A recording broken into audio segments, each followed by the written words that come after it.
The journey of the entrepreneur is a profound and wonderful journey. I didn't want to work for anyone else. I wanted to work for myself.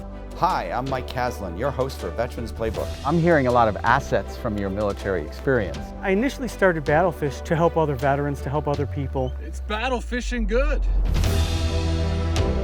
This is a series about veteran entrepreneurs driven by their passion and purpose to create peace and prosperity for themselves and their community.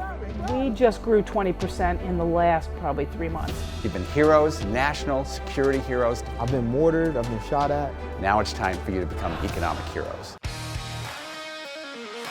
We're going to be using the Entrepreneur's Playbook, written by Professor Len Green, member of the Babson Business Hall of Fame, philanthropist, author, and serial entrepreneur. Find a problem out there, solve it. We want to ignite your passion and your social entrepreneur within. Everywhere I went, you could never find this style of pizza anywhere. Most people see an abandoned building as just waste. We see it as an opportunity. We are Veterans Playbook.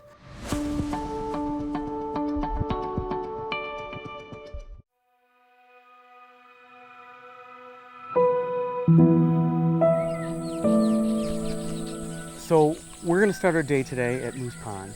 From every angle, it's just completely beautiful. We'll have the ability to put a campfire on different sides. We'll get mountain views of Mackenzie Mountain. There are no houses. There's nothing out there. It's just complete silence.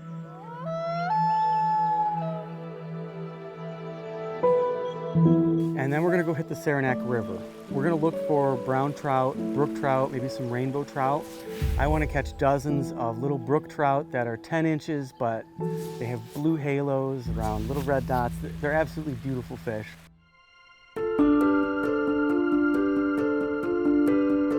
We're out here at Moose Pond today. I brought my wife and my son. So AJ, it's great to see you. Mike, Great to see you, Mike. Thank you for coming out. Yeah, we're thrilled to be here. And we're thrilled to hear about your story and use it as a source of inspiration for so many. Good, I hope it inspires somebody. Yeah. What's the greatest joy of doing this? I like to teach people new things, whether it's kids or veterans, bring them on a new adventure, and then just kind of watch them open up.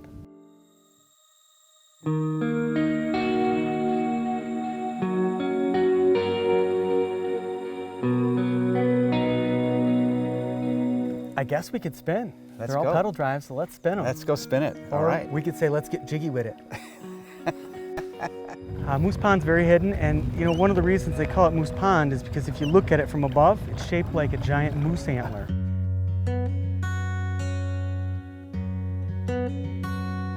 AJ, can you take us through your journey in your book of life? My journey, I guess, starts in a small farm town. I grew up really poor, kinda. My mom had to go to the food pantry all the time, and we lived off of powdered milk, which kinda, I guess, brought me to the Army. I wasn't doing anything else, and I saw the Army as a little bit better life. I asked my high school sweetheart to marry me, and Nicole and I have been married now for 17 years. God bless, that's fantastic. The Army brought some hard times. I was hurt in Afghanistan. I was hit with a pallet of 155 rounds on an LCLA drop, and I tore out just about everything in my knee. Being a tough Army guy, just decided to suck it up, and we finished the deployment, but I was medically discharged from the Army. So I got out of the Army, and I didn't have anything to do. I was totally lost, and I brought my wife up to the Adirondack Mountains for our 8-year wedding anniversary. Yeah. And everybody kept talking about this college, Paul Smith College. So my wife and I went over there and we met the veteran coordinator, who was just the most wonderful lady. And by the time we left campus, my wife and I decided, this is our life, we need to move, we need to start something new. So we moved up to Paul Smith's, and at this time my son was about 7 years old, and Paul Smith's let him come to classes with me. It was crazy. The campus was really small, so it kind of fit my anxiety levels. Yeah. And my son could come trap squirrels with me or catch frogs, and the two of us thought that was the coolest thing. Homes on the home front gave my wife and I a free home because of my military service. We took this home in Dansville, New York with with the stipulation that I had to do something to get out there and reintegrate myself and make the community a better place. So I took over a Cub Scout pack, which was 8 kids strong. Yeah. It didn't sound like a lot, but Yeah. you know, for me that was a little bit overwhelming, 8 Yeah. kids. But by the end of the year, we had 73 kids, and we have not been able to leave. The battlefish thing, we started it right away.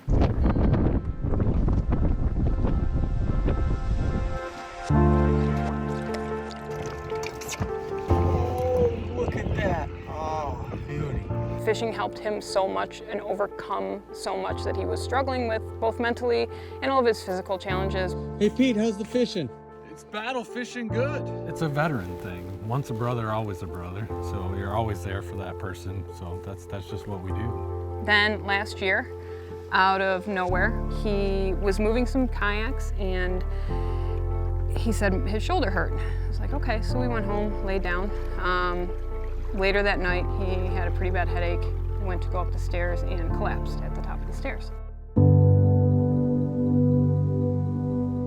So I got him in the truck and I took him to the hospital, and they told us that he had a major stroke in his cerebellum, and he lost most of the function of the right side of his cerebellum. And we were doing well, and then out of nowhere, about 3 weeks after he got discharged, he had another stroke.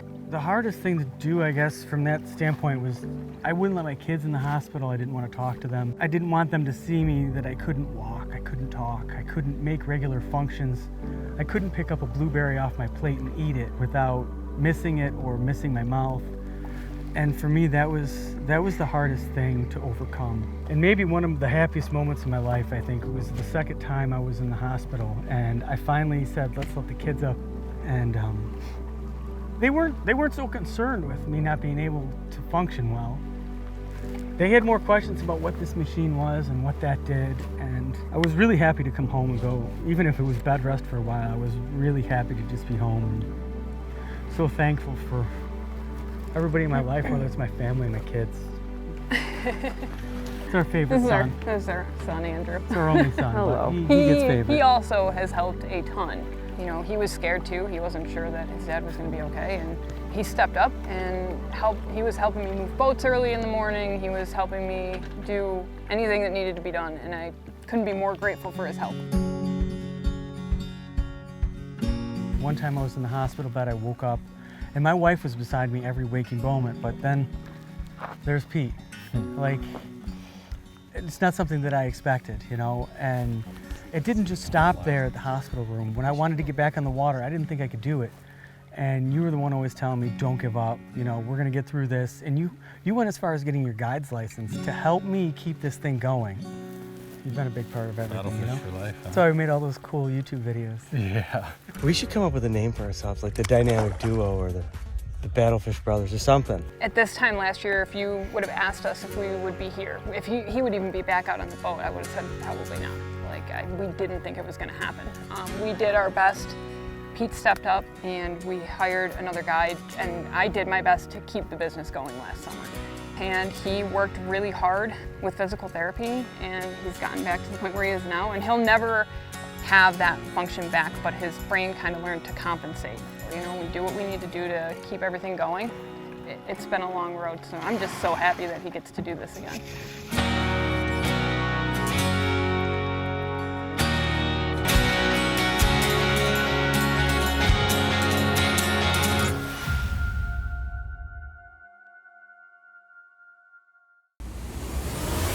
Active duty military, are you locked and loaded on your civilian life career plans?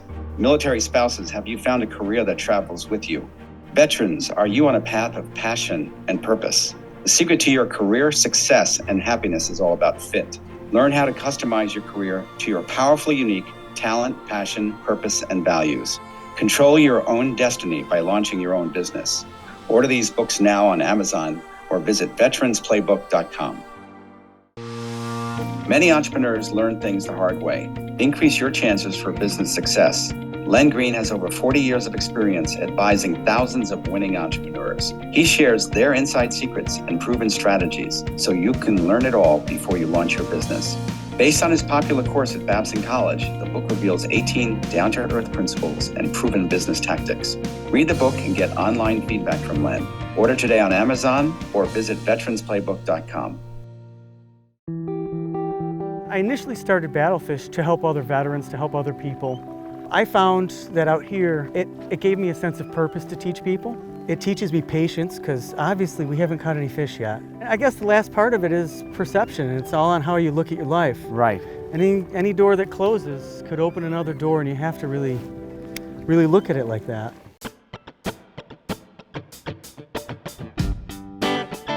I started becoming very busy with the Battlefish thing. It didn't take too long before I started breaking everything in the arsenal. Rods, people would drop them in the water, they'd snap them in half. Right. So we started making our own rods, and what you're fishing right now is one of our rods. I vowed that every time I sold a rod that I would take a veteran out fishing for free. I can't tell you how many hundreds of rods I sold right after that. It was just unbelievable. This is our local Heroes in the Water chapter, and it's made up of mostly veterans, but we have some first responders, some healthcare workers, and all sorts of other heroes, and really everybody's a hero. These guys here are so quick to help each other and everyone else. Once they join the organization, if somebody ever reaches out and needs help, it's unbelievable that these guys just jump on it before I can even pick up a phone. For us to really take the next step, I didn't want to have to do it alone, and I found other veterans. Once you get them out here, they are so willing to bring other people and help them too. That is the therapy for them, is helping others. You know, we talk about, social ventures for social impact, make meaning, make money, move the world to a better place. The 4 Ps, the people, profit, planet, place. So it wasn't just you in a superhero role. You're building believers and achievers with you. When people join our organization, they come out once and they have a good time, and it's kind of like sticking the toes in the water. But I don't feel like we've really helped them until I see them the second time. And the second time I see them, they're out there with our organization helping other people. Mm-hmm. As far as profit, I mean, Battlefish has done well. I started this business with rock bottom prices so I could stay busy every single day. Mm-hmm. I didn't need to have a higher price than any other guide here, but I tell you what I was gonna do. I was gonna work harder than every single person that's around. Least cost, highest quality experience. And I was curious about planet. What are you thinking about for your impact on the environment as a steward of the environment? Everything we have is lithium powered, and I can charge it all by solar power. Mm-hmm. So whether we're ice fishing, I can run a toaster out there with the sun, or all our boats here are either pedal powered, human powered, or just lithium powered. We're not creating any fumes. We love our wildlife here. 99.9% of our fish are put back unharmed. We love to use things like barbless hooks, especially when we're fly fishing later. We only have one planet. If we don't take care of it, what's on us? When you come to the Adirondack Mountains and you want to be a guide, the first problem you're going to run into is that there's 10 guides in every town. So from my angle, I had to do things different. I wanted to do things differently. And essentially up here, there's 2 types of guides. There's a fly fishing guide, and then there's your big boat captain. And I really didn't want to do either. So I kind of found this little niche here where I can go into the backcountry and do things that not everybody else can. And as long as we keep expanding our fleet, we're able to do that. I'm hearing a lot of assets from your military experience. Oh, like, integrity is a big one. The ability to look at a new territory and say, I can manage and set something up. As a combat hero, all that pain also builds strength when it comes to ventures and venture development. My background has allowed me to persevere a lot. Our veterans can relate to that. Shoot, I'm not the only veteran that's ever had a hard time in the Army or the Navy, the Marines, whatever it is. The purpose of Battlefish to start was kind of get people to battle other things, whether it's fish or maybe they battle the hiking trails, maybe they want to battle a book. It wasn't about fishing necessarily, it was about finding a purpose and putting your energy towards that purpose to either make your life better, make the ones around you better.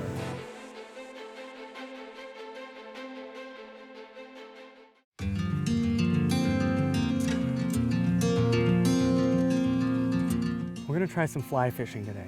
I like to think of fly fishing as a more intimate sport of fishing. We can hit them with these little tiny bugs with little teeny tiny hooks. The best advice I can give anybody is just come to the side of the river, don't crash into it, just watch it.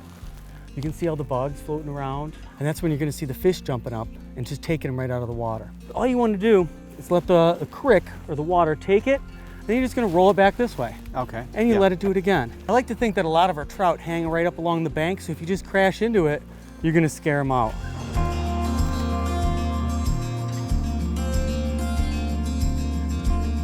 Oh, big fish just rose right over there. So AJ, tell us what inspired you to go to Paul Smith and what gave you the permission to go back to school if you were, quote, older?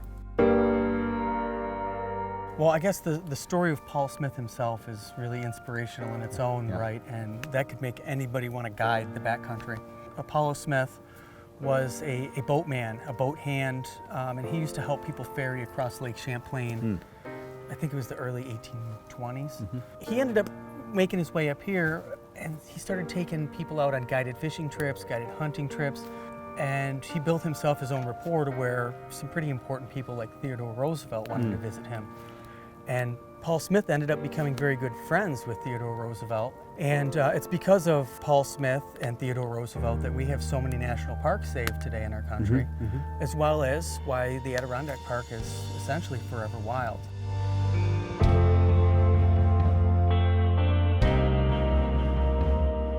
He had his own electric railroad that came up here that took people from the city right to his hotel here at Paul Smith's. And he was bringing in hundreds of people at a time and then outsourcing the guides to other people when he got too busy. And he would select the Theodore Roosevelts that he wanted to go out and take out. Paul Smith's hotel unfortunately burned down, but in the Adirondack Mountains, it's a rite of passage for everything to burn down. And now we have Paul Smith's College. Oh my God, okay. And it's Paul Smith's College of the Adirondack Mountains. It is the only private college in the Adirondacks. The light switch moment, I can get a degree in fishing. I grew up fishing. Yes, yes. What could be better than to spend my day on this campus, which is, how many acres is Paul Smith's campus? It's like thousands of acres. Thousands of acres. Yeah. There's no way that any one person that loved to be outside could leave that college without saying, I'll go there. And with all my military benefits, it's silly not to use them, right? You've earned these benefits, you have to use these benefits. I got paid to go to college and learn about fishing. You had such a calling that you came back. Yeah. Which was like still another big step, right? We were given that house, it was mortgage free. I never had to work another day in my life. I had my pension from the Army. We were doing the Cub Scouts, it was great. There's just something more, and I'll be damned if those mountains aren't always calling. You know, if you're not here, they're calling. I tell a lot of people that the best drug up here is FMA, fresh mountain air. You can't beat it.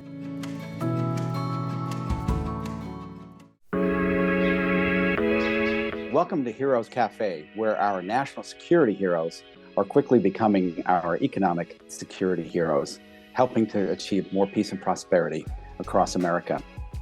We'll have on our panel today Professor Tony DeMarco, executive producer of Veterans Playbook, and our featured veteran entrepreneur, AJ Beaudoin of Battlefish Charters. AJ, could you share with us some of the business challenges you're facing, maybe inside the business right now or outside that you're thinking about? Sure. I think that my number one challenge right now is that summer has ended and the kids have gone back to school and tourism has just fallen off a cliff. And AJ, now that the season is over, is there a way to keep the season alive?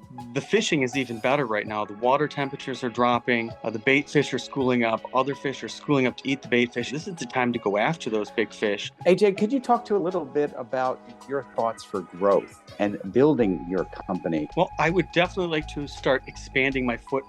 Obviously, we've started local and we've built up a little bit, and I think we'd like to grow a little bit more than that. But I've found some really great resources and other veterans that are willing to get their guide license, willing to help me out, and willing to help us grow. We're currently building a shop in the next town over, Tupper Lake, where people can come in and buy a fishing rod that was built in Tupper Lake, or they could build their own fishing rod and pick up that guide. So how are you thinking about making sure that your business doesn't drift away from what you love the most? What I love the most, more than fishing, more than just about everything, is helping other people. And helping other people be successful is a really good feeling, whether that's just finding happiness for the day or maybe it's to help them grow as a business owner. The rods and the guiding have always gone hand in hand. Whenever I've been able to sell a rod, I've always been able to give back a little bit and take a veteran out fishing. Charlie, we're now going to talk about the Entrepreneur's Playbook and some of the key principles that are found in it and how it's really practical for you. The first principle, finding a problem that needs to be solved and addressing it, is what I base everything on. The biggest problem when I came to this market that I saw was that a family of 2 people would have to pay $500 to try out fishing. And I started at $65 per person. There is a limitless number of ways to go fishing. None of them are wrong as long as they're working or you're outside having fun. You're doing the right thing. AJ, we'll come to the section which sometimes is maybe the hardest to ask for help. You're right. Asking for help is always the hardest thing, whether you're struggling with building a business or you're just struggling with PTSD. I'm trying to build a guide school so I can help a lot of other veterans. But the only way that I can do that is if I can successfully sell a lot of fishing rods. I would like people to log on to battlefishrods.com and buy themselves a veteran-made, handcrafted fishing rod. We tried to offer a better quality product than anybody else out there. It's made in America and it's made by veteran hands. Are there final messages that you can give us that we all can start to hang on to? Don't give up. In any circumstance, don't give up. It's the only way to truly fail. Small failures are not real failures. They're just building blocks to becoming better. The only way to truly fail is to give up. Don't give up and you'll never fail. That's beautiful. With grit and dreams. We've come to the end of Heroes Cafe for now. Thank you, Professor Tony DeMarco, and thank you to our guest, AJ Beaudoin, the founder and visionary leader for Battlefish Charters. I hope you are inspired by this amazing veteran venture story. Whether you're an active duty veteran or military family member, starting your own business is a great dream. We hope you're inspired to act now, pursue this passion and purpose, and by doing so, move our world to a better place. We are Veterans Playbook. Until next week, I'm Mike Caslin.